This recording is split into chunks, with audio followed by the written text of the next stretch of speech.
நட்பு உன்னதமானது. அத பற்றிய 8 உண்மைகளை இன்னைக்கு நான் உங்களோட பகிர்ந்துக்கிட போறேன். 7 வருஷங்களுக்கு மேல ஒரு நட்பு தொடர்ந்துச்சுதுன்னா அது வாழ்நாள் முழுசும் நீடிச்சிருக்கும்னு சைக்காலஜிஸ்ட் சொல்றாங்க. 2வது, ஐயோ நம்ம நண்பன் நம்மள விட்டு போயிட்டானேன்னு கவலைப்படாதீங்க.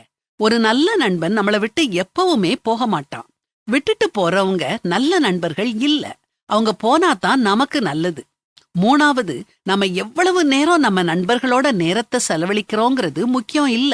நாம எப்படி சிறப்பா செலவழிக்கோங்கிறது தான் முக்கியம். 4வது, வலுவான நட்புக்கு தினமும் பேசணுங்கிறது இல்ல. எப்பவும் சேர்ந்தே இருக்கணுங்கிறதும் இல்ல.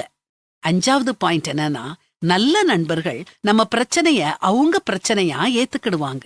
நல்ல நண்பர்களை வச்சிருக்கிறவங்க எந்த பிரச்சனையையும் தனியா சுமக்க தேவையில்ல. 6வது, மற்றவங்கெல்லாம் நம்ம முகத்துல உள்ள சிரிப்பை பார்க்கும்போது உண்மையான நண்பர்கள் நம்ம கண்கள்ல தெரியும் சோகத்தை பார்ப்பாங்க. 7வது, அடுத்தவங்க நமக்கு பின்னால பேசுறத உண்மையான நண்பர்கள் நம் முகத்துக்கு எதிரா சொல்வாங்க. 8வது, சில நேரங்கள்ல நம்ம நெருங்கிய நண்பரோட சேர்ந்து இருப்பதே மிகப்பெரிய மருந்து. எனக்கு இப்படி நெருங்கிய நண்பர்களே இல்லையேன்னு நினைச்சு கலங்குறீங்களா? கவலைப்படாதீங்க. இயேசு சொல்றத கேளுங்க. ஒருவன் தன் சிநேகிதருக்காக தன் ஜீவனை கொடுக்கிற அன்பிலும் அதிகமான அன்பு ஒருவரிடத்திலும் இல்லை. நான் உங்களுக்கு கற்பிக்கிற யாவையும் நீங்கள் செய்வீர்களானால் என் சிநேகிதராயிருப்பீர்கள். இனி நான் உங்களை ஊழியக்காரர் என்று சொல்லுகிறதில்லை. ஊழியக்காரன் தன் எஜமான் செய்கிறதை அறிய மாட்டான்.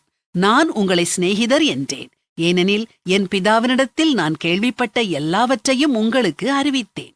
இயேசுவ நண்பரா ஏற்றுக்கோங்க. அவரை நேசிங்க. உங்க சந்தேகங்களை அவர்கிட்ட கேளுங்க. உங்க பிரச்சனைகளை அவர் மேல வச்சுட்டு நிம்மதியா இருங்க.